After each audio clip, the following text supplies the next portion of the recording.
Hola, ¿cómo están? Vamos a trabajar ahora un tema de la equivalencia financiera, que es cómo encontrar los valores, cómo hacer la equivalencia cuando la tasa no es constante, cuando la tasa de interés cambia. Vamos a ver tres formas de hacerlo.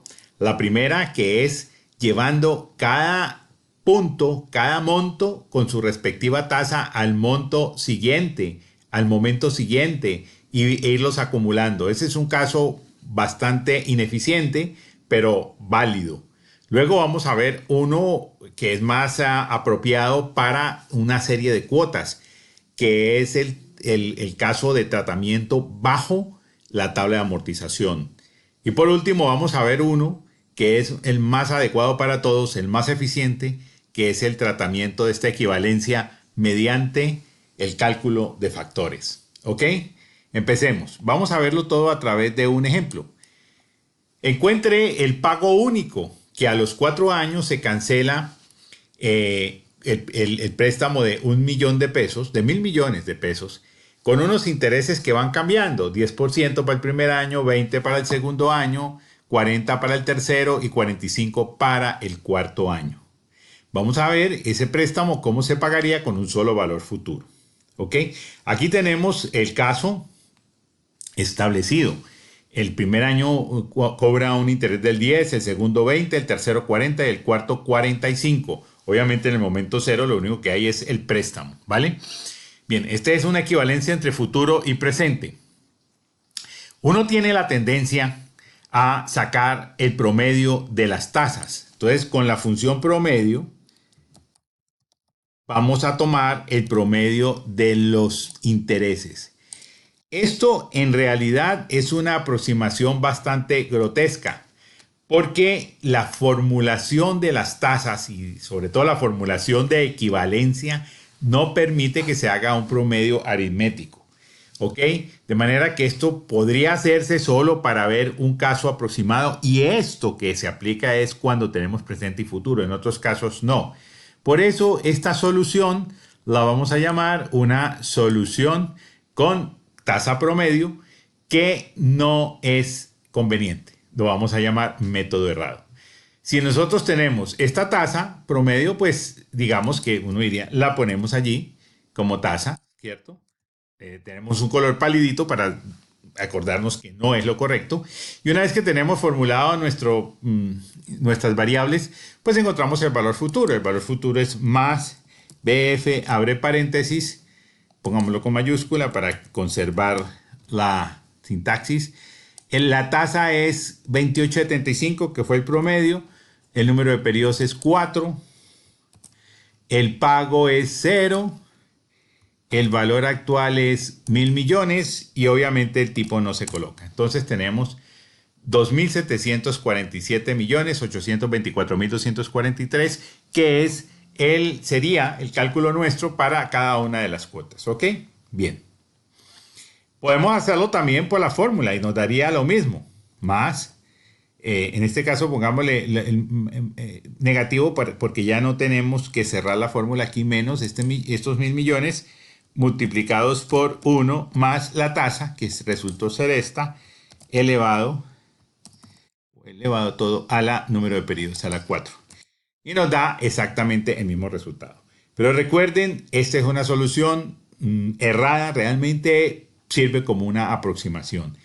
Porque la solución correcta necesitaría reconocer que cada vez que cambia la fórmula o cada vez que cambia la tasa, pues habría que aplicar la fórmula nuevamente. En este caso la tasa está cambiando cada año, por lo tanto cada año tenemos una fórmula con una tasa distinta. Es la única manera, porque la fórmula contiene multiplicaciones, divisiones exponenciales que luego no son aptos para colocar este promedio. Entonces vamos a entregar ahora sí la solución que consideramos correcta desde este punto de vista, de ir llevando cada monto a su inmediato sitio o tiempo o momento donde la tasa, hasta que fuera constante esa tasa.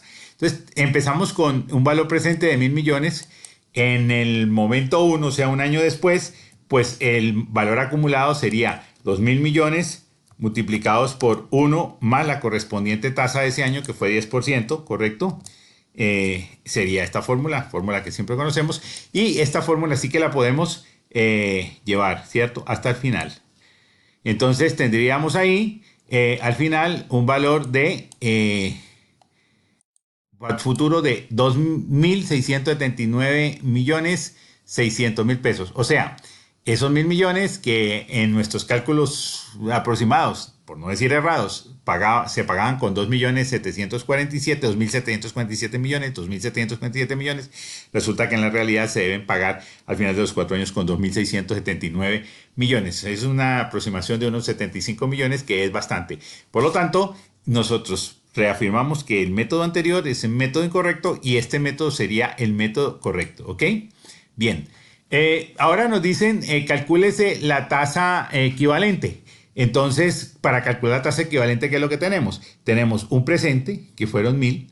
Obviamente los podemos poner positivos o negativos. En este caso fueron negativos porque supuestamente los colocamos y luego recibimos el valor futuro.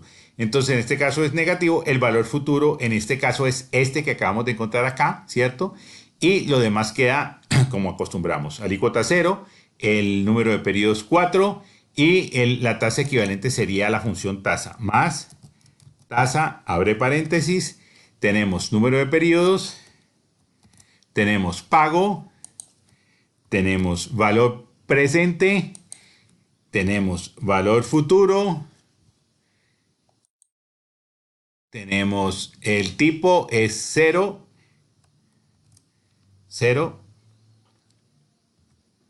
punto y coma, y el estimar lo dejamos vacío. Si nosotros no colocamos estimar, él empieza estimando la tasa con el 10%. Entonces podemos dejarlo allí y nos da una tasa de 27.94. Miren que la tasa promedio ha dado 28.75. No es aparentemente muy grande, pero resulta que la tasa, acuérdense que entra después en un término que va a ser exponenciado. Por lo tanto, el resultado final sí puede estar bastante variado, como en este caso lo vimos. Muy bien. Podemos hacer algunas comparaciones aquí con la tasa promedio. El valor futuro, pues de nuevo, nos da más el millón de pesos multiplicado por 1 más la tasa que fue esta, elevado todo eso al número de periodos que fue 4. Y como ya lo habíamos visto, ese término errado nos da 2.747 millones. De nuevo, esto es un tema que rechazamos, esto es para acordarnos, y con la tasa equivalente que nosotros encontramos acá, veremos que nos da el mismo resultado que lo habíamos obtenido cuando hicimos el cálculo 1 a 1.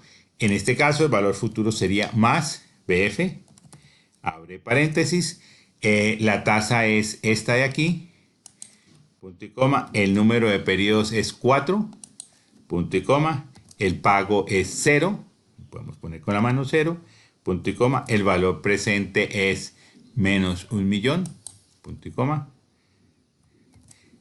el tipo es, no lo dejamos vacío, él empieza a iterar y tenemos exactamente el mismo valor, ¿ok? O sea que con la tasa equivalente, pues podemos tener el mismo valor. Por lo tanto, podemos decir que el método que encontramos nosotros es un método apropiado. Hay una función solamente para presente y futuro en Excel que se llama bfplan. Vamos a buscarla. Sería más bfplan de una vez, bf.plan. Y bf.plan lo que nos dice es, mire, deme cuál es el valor del principal, o sea, 1.000 millones de pesos. Y luego me dice, deme la programación. ¿Qué quiere decir? Mes a mes o año a año o periodo a periodo, cuáles son los valores de las tasas cambiantes. Se los damos todos. Y esta función hace lo mismo que nosotros hicimos acá. De manera que es muy sencillo para un presente y un futuro calcular la función bfplan. También es posible hacerlo así. De manera que ya tenemos aquí un método paso a paso y que realmente es posible hacerlo con una función de Excel que se llama bfplan. Eso es lo que teníamos en este ejemplo. Pero hay más situaciones que nos pueden ayudar. Por ejemplo, si tenemos ya no presente y futuro, sino alícuota, como en el caso siguiente, donde nosotros tenemos que hay un préstamo a 3 años que se paga con una cuota, pero las tasas son 10% para el primero, 20% para el segundo y 30% para el tercer año. Dice, hallese la alícuota correspondiente y cada una y la tasa única equivalente. Pues bien, la alícuota no la conocemos, aquí tenemos que hacer uso de la tabla de amortización, le ponemos cualquier valor, como son 100 millones entre 3, podemos ponerle 30 millones aproximadamente, ese puede ser el valor de la alícuota y hacemos nuestra tabla de amortización como ya habíamos visto antes. El saldo inicial sería los 100 millones que nos han prestado, los intereses al final del primer periodo son los 100 millones multiplicados ya no por una tasa fija, sino por la tasa que aparece aquí, que es para ese caso 10%. La cuota, pues es una cuota fija que es 30 millones, le ponemos F4, 30 millones, y el abono sería más los 30 millones menos los intereses. O sea que estaríamos abonando 20 y el saldo final sería más 100 millones que era nuestro préstamo menos la cantidad que abonamos. ¿Ok? Pues ya tenemos el primer valor, claro, partiendo siempre de un supuesto que fue que la alícuota fue 30 millones. En el segundo caso, pues todo lo podemos ya copiar porque aquí tenemos el saldo. El saldo inicial del segundo periodo pues es igual al saldo final del primero, como siempre lo hemos hecho, y luego todo lo demás sí lo podemos copiar hasta esta segunda parte, ¿ok? Entonces tendríamos allí que los datos harían unos intereses mayores porque si bien el saldo es menor, la tasa fue mayor. Las cuotas, la cuota es igual y bueno, nos quedan los demás valores. Esto llevamos hasta el final, en nuestro caso es solamente un periodo porque eran 3 y nos encontramos con estos datos. ¿Qué sucede? Que el resultado no nos dio 0 acá y recuerden que toda la amortización, el resultado final debe ser 0. Entonces muy sencillo, nos vamos a un buscar objetivo. Pestaña de datos, análisis de hipótesis, buscar objetivo y traemos la ventanita de buscar objetivo acá. Le decimos esa celda que está titilando debe dar 0, cambiando ¿cuál celda? Pues la que nos inventamos que fue la cuota, la alícuota. Ya se la aceptamos y obtenemos nuestra cuota que es 44.455.959. Esa sería la cuota equivalente. La cuota que nos paga este préstamo. La tasa equivalente la podemos obtener haciendo nuestro concebido cálculo con las funciones. En este caso, el valor principal, o sea, el valor que nos prestaron fue más 100 millones. El futuro es 0. La alícuota ya la encontramos, sería pagando esta cantidad menos 44 millones y tanto. Y el número de periodos fueron 3. Con esos datos nosotros podemos colocar la tasa equivalente como más tasa, abre paréntesis, número de periodos, punto y coma, el pago es este que está aquí, punto y coma, el valor presente es este que está acá, punto y coma, el valor futuro es 0, el tipo no se coloca porque la cuota es vencida, no anticipada, y además el estimar es un valor, si nosotros coloquémoslo para que pongamos aquí, bueno, no sale. El estimar es un valor que si usted lo deja vacío, él empieza a iterar para buscar la tasa, empezando con una semilla, se llama semilla del valor inicial del 10%. Es muy cómodo el 10% y casi siempre uno no le pone nada en estimar para que empiece con el 10%. Entonces nosotros allí podemos cerrar porque lo que está entre corchetes que vale 0 lo podemos obviar y nos queda que la tasa es 15.90%. Esta es la tasa que equivale a estos datos de acá. Pues bien, si no tuviéramos acá una tasa promedio, miren la diferencia tan grande, más promedio y promediamos estas tasas que están acá, la diferencia hubiera sido astronómica. Ave María, promedio,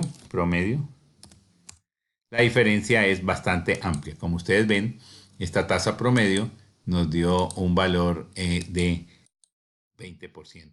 Es la tasa promedio de esto, que es una tasa, es un valor bastante retirado. La tasa promedio, que obviamente es una tasa indebida, pues es muy diferente. Aquí sí, contrario a lo que pasa con el caso de la equivalencia entre presente y futuro, pues esto da un valor muy diferente. Bien, seguimos en el próximo video. Continuamos ahora con la tercera forma, que es la forma de factores. Ya nos veremos en ese video.